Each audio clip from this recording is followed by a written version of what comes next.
On our third video with the remodel of the craft room, we're working on getting the cabinets installed in the kitchen area. And it's really fun because the girls wanted to help out with this process as well. And it's so nice that it is done. The other issue we're having is most of the storage space has been in the basement. And we needed to clear that space out to have room to paint. And this is what the basement looked like at first. So we had to end up moving that over into the craft room space, still kind of a mess, but it did free up area to paint. And we got the closet all set up. The kitties love the fabric that is in the closet space, but it did give us room to paint the trim and get ready to finish up those two sections of the room. Been quite a while since we looked at anything in here. Practically haven't done anything. I'm hanging cabinets right now. My wife moved all of her stuff in. I have not done floor trim yet.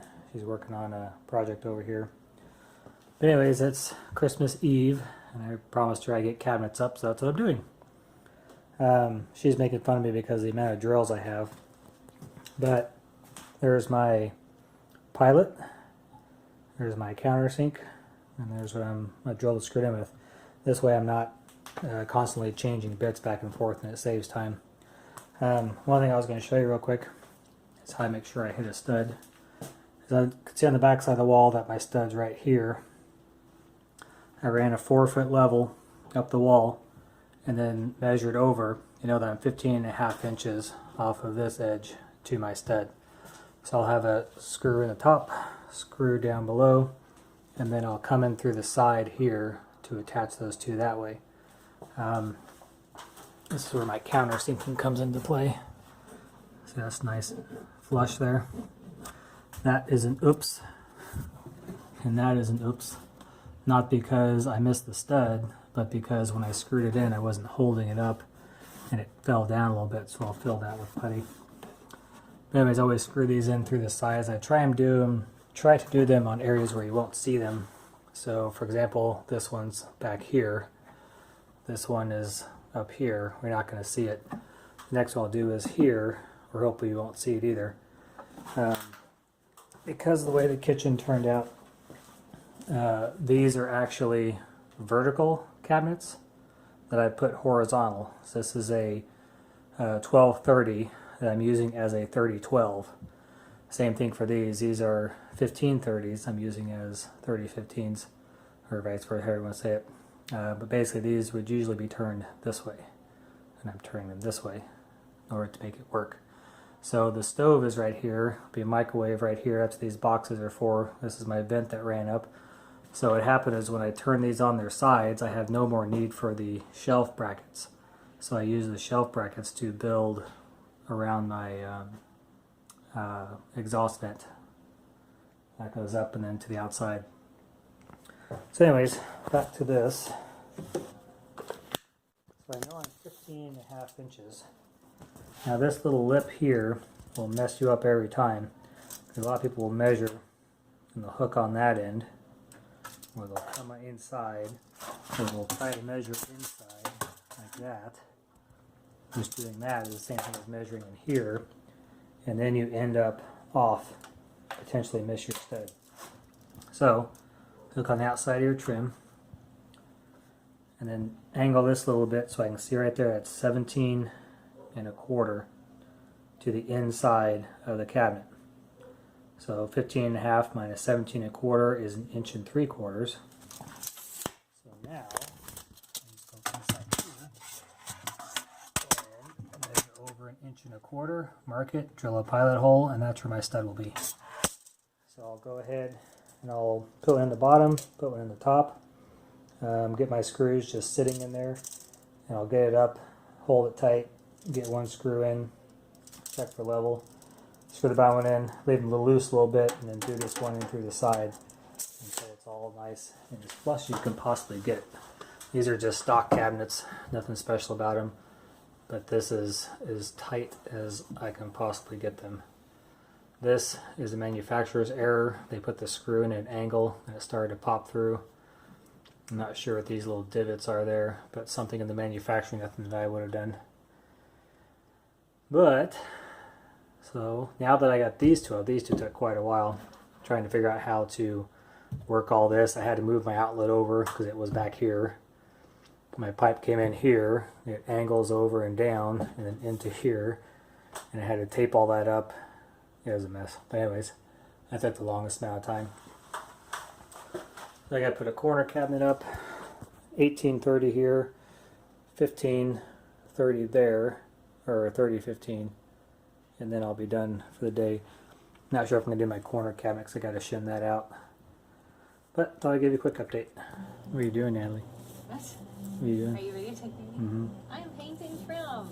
For and what? then my husband's going to work on the room. What room? The multi-purpose craft room for the entire family. What's that? What? We're just being like the girls. Huh? I'm What's just that? being like the Yeah. girls. Well, we're going to use it for, the girls are going to use it for drawing and play and creating things. Tim's going to use it for his bees, and whoever knows what else design things he has ideas on. And then we'll do the canning and soap making, the weaving, and a little bit of everything. What's that? I see Shasta's helping you.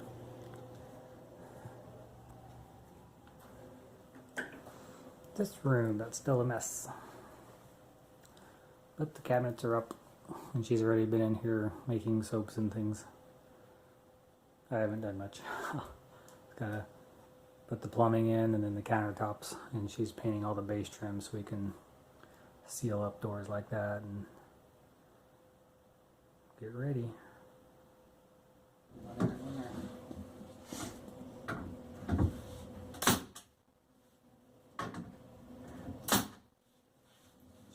Feel like the shower's sticking out a little bit.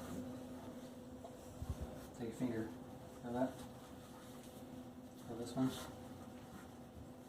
you don't feel it? So there's two reasons that's happening. One, the gun doesn't have enough pressure in it, so the compressor's getting ready to kick in, or you weren't pushing hard enough and it kicked back. So you weren't getting enough force against it.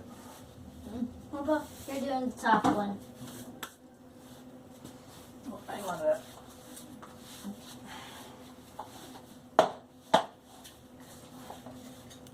Got your safety gear on? Hmm? Got your safety gear on? Hmm? Do you have your safety gear on? That's why she In can't your hear you. earplug? Yes. I can't hear you. I know. So working on the closet.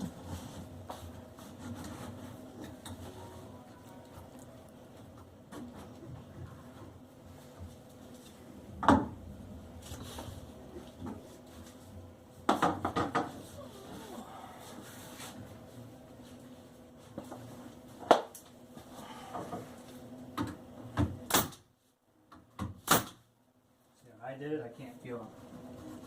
So what this tells me is you just weren't pushing hard. And it kicked back and pushed it up. That's probably because you're small and you're going like this. Sorry to get that way. Flopping around. Okay, you're doing that. Can't reach it. Okay, maybe I can reach it. Okay, never mind. I can't reach it. No, you can't reach it. Actually, I need to probably use something to stand on too. I figure out how to die.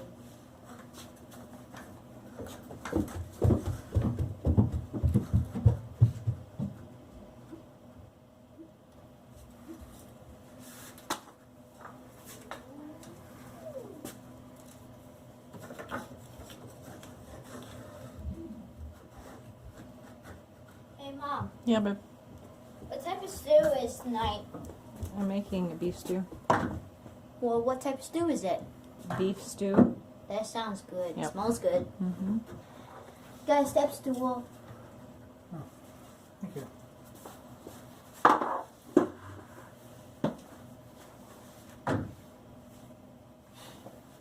It looks level here, but when I put it over here, it's not. Because it's bowing.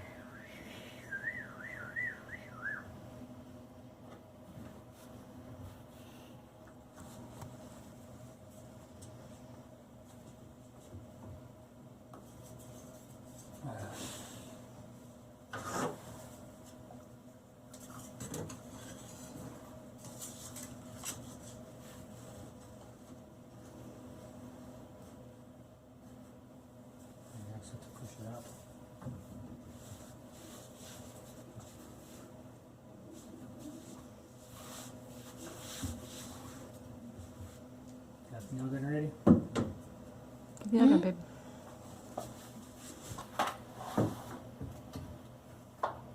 Got it. Okay, just hold it there for him. What? Just a minute. So now the board's hanging down, so I gotta push it up and nail it at the same time. It's sagging.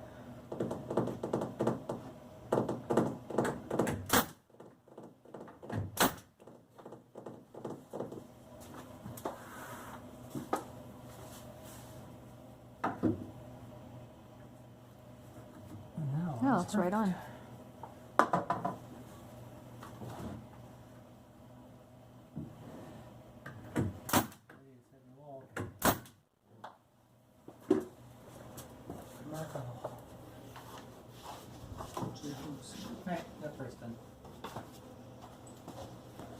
Okay, I'm doing trim today, and I absolutely hate trim. I'm not very good at it, but a couple things I've learned. This is a 15-foot wall. Your trim pieces typically come in 12-foot pieces, so of course we're going to be short. The way I've cut it, typically people do a 45. These pieces fit together. You know, it's supposed to look like one. What you want to do is have the seam facing away from your field of view. So if you're on that end of the room looking this way, I would want the seam facing this way. If I have it facing the other way, it'd be easier to see from that side of the room.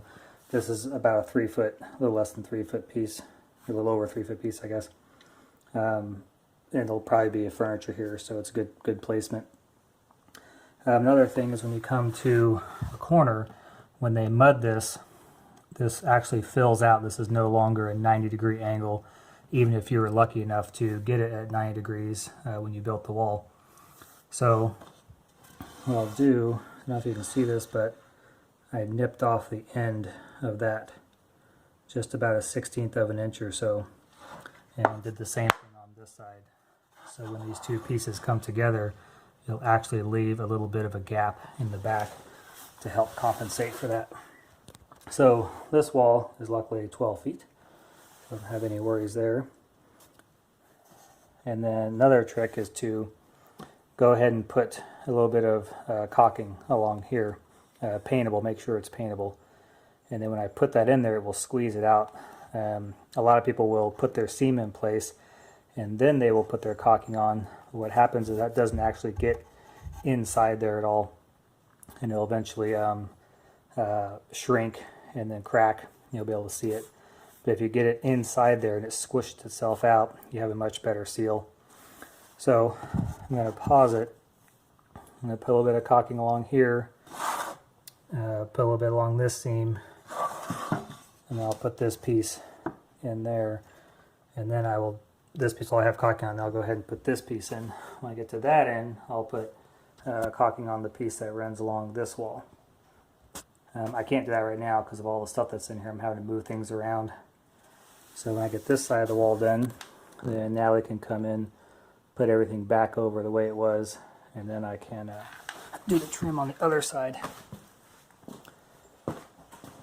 So what I've done so far is wrapped around the corner and went underneath the cabinets with I'm using the trim as a kick plate, which isn't normal. Usually there's a kick plate piece that you would use. But that piece looks like this, and this is just cardboard basically. And so what happens if this ever gets wet in the kitchen, there's a good chance it will probably get something wet eventually. This will soak up the water and just look horrible. Whereas my trim is real wood and is painted, so the chances of it soaking up any of that water and causing an issue is pretty slim.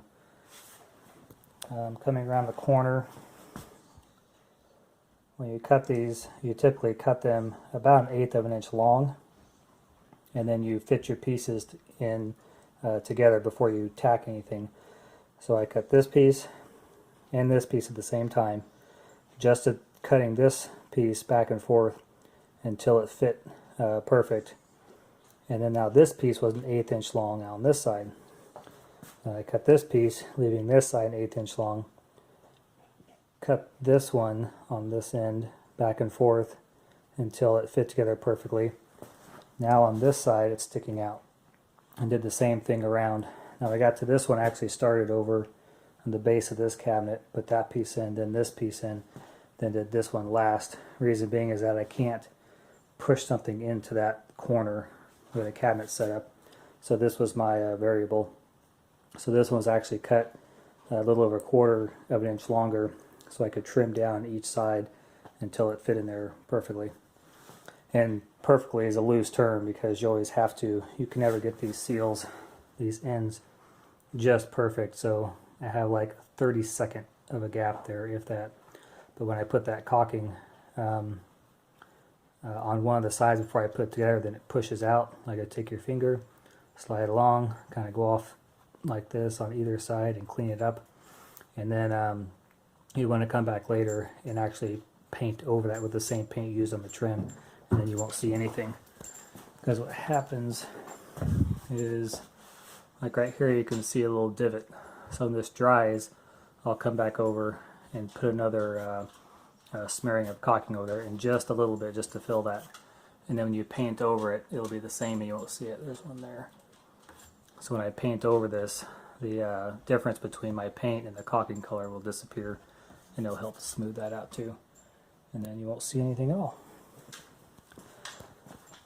There's my dog, Nyla. So I'm just going to finish up these 2 pieces, and then I'll go through and fill my nail holes for the first time, and then call it quits. But I'll go ahead and put some caulking on that, and I'll pause it and then come back when I'm getting ready to put it together. Okay, so I got a bit of caulking on there. What I'm going to do is take my finger, I'm going to drag it forward to the front.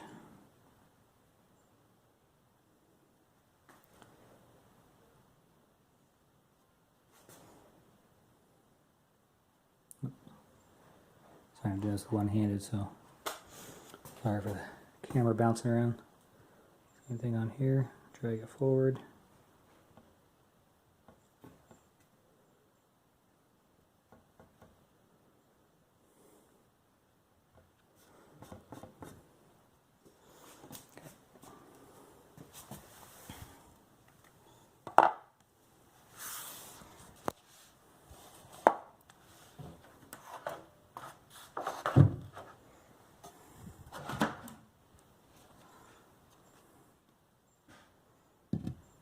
It's going to be kind of tricky because I got that piece in there.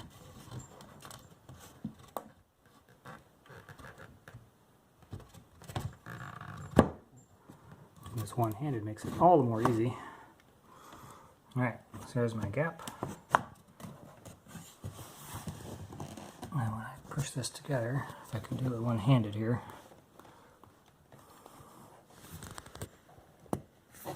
that,